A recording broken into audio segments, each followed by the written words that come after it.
Okay, we are putting a generic, flawed mathematical answer on trial today. Why? Because honestly, losing easy marks on vector addition and subtraction is an absolute crime against your grade boundaries. In this explainer, we aren't just going to talk about the math. We're going to expose exactly how you might be bleeding points in the Cambridge IGCSE Additional Mathematics 0606 exam without even realizing it. So, consider court in session. Let's examine the evidence straight from our sources. You can have two identical core math calculations, but one answer completely throws away marks, while the other secures the top band. It's crazy, right? But the reason is simple. The first student just crunched the numbers and walked away. The top band student actually took the time to link their resultant vector back to the physical scenario they were given. We are going to deconstruct exactly how you can guarantee you're always that second student. You know, the principal examiner reports explicitly call out vector addition and subtraction as a massively misunderstood area. And it sounds straightforward, right? You just add the components. But the data actually shows an alarming number of top-tier students continually getting tripped up. And it's almost never by the arithmetic, it's by the application. Fortunately, we have the precise methodology to hack this assessment framework and secure those marks. So I really have to ask you, are you accidentally risking your entire exam grade by ignoring the strict rules these examiners are ruthlessly enforcing? Because if you're just doing the math without showing the logical, structured reasoning that the Cambridge framework demands, your answer is guilty, plain and simple, and you are throwing away your hard-earned grade.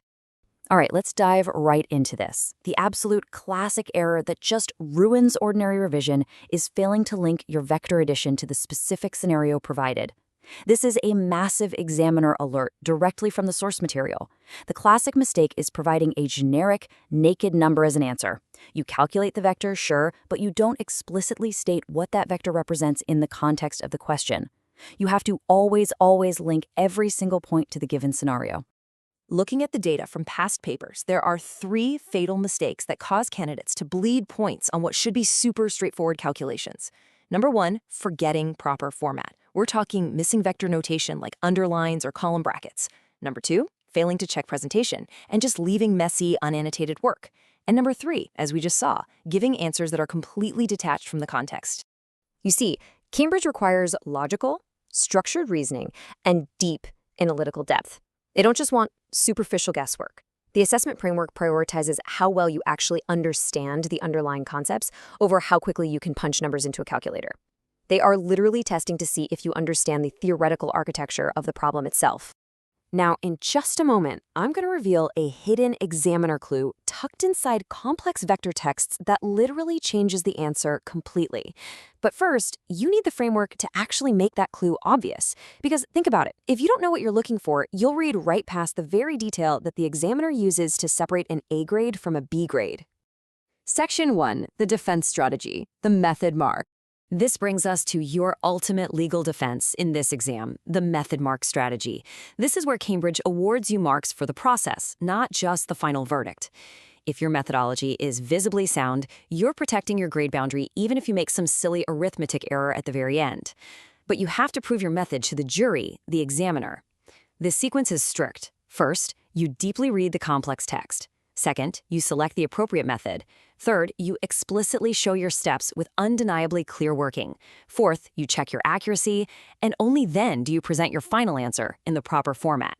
Skip that show steps part, you lose your method marks entirely, no exceptions. Let's actually break that workflow down a bit further into 3 core phases: deconstruct, solve, and evaluate. You start by deconstructing the given information, breaking it down into logical, bite-sized steps. Then, you solve systematically by applying relevant vector principles. And finally, you evaluate. You check for reasonableness and make justified recommendations based entirely on the numbers you just found.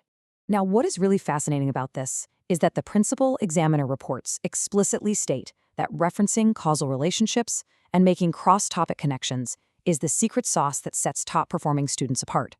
Vector questions love to pull in geometry, trigonometry, or kinematics.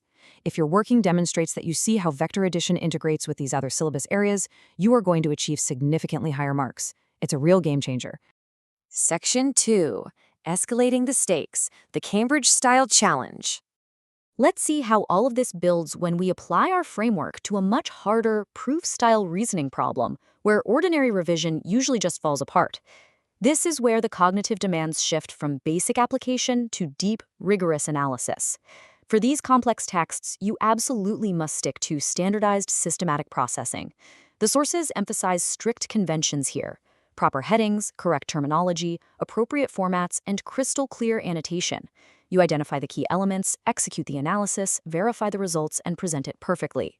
That is exactly how you communicate total mastery to the examiner. All right, time for your cross-examination. Imagine a calculation where the student did the vector addition perfectly, they found the exact resultant vector, and then they just stopped. Can you spot the error? They totally failed to explain what that resultant vector actually means in the real-world scenario provided in the prompt. The math was flawless, but the application was completely missing. The fatal flaw there, and this was specifically noted by the examiner's correction, was failing to evaluate the evidence quality and completely missing the assumptions made in the scenario. Critical analysis in these exams requires you to identify limitations and alternative interpretations. For instance, if the vector represents a physical force, did the calculation assume a frictionless environment? You've got to address these little nuances if you want to hit that top band. If we compare a flawed generic conclusion to a top-tier one, it's like night and day. A justified recommendation uses comparative connectives, and this perfectly satisfies that open loop we discussed earlier about the complex text clue. The clue was right there in the text all along, asking for a comparison. Comparative analysis requires identifying both similarities and differences, supporting each with hard evidence, and then drawing a conclusion about their relative importance. To really lock this strict methodology into your brain, the source material suggests a pretty brilliant memory hack. Create a personal mnemonic using the first letters of these key procedural terms: deconstruct, solve, evaluate, format, context. DSEFC. Whatever acronym works best for you, memorize it and literally write it at the top of your exam paper the second the timer starts. That way you never, ever forget your systematic process. Section 3. The final verdict. So the really crucial point to take away from all this is that securing top marks in additional mathematics isn't just about crunching the numbers correctly, it's about following the strict conventions of format and contextual relevance. Your answer has been on trial, and the verdict is clear. If you don't show your working and link it back to the specific problem, you will be penalized.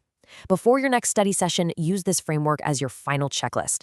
Rely on the method mark strategy, obsess over your format, practice relentlessly with past papers, and always link your mathematical conclusion back to the context. Now that your vector strategy is secure and your answers are completely defensible, you're immediately going to hit the very next inevitable hurdle in the 0606 syllabus that ruins grade boundaries. It is a completely different cognitive domain, and you absolutely cannot afford to skip it if you want that top grade. So, are you ready to tackle that next hurdle? Make sure to subscribe to our YouTube channel, Ace the Exams, at acetheexams_IGCSE to learn exactly how to solve that next big problem. The framework is in your hands now. Will you use it to defend your grade, or will you just let those easy marks slip away?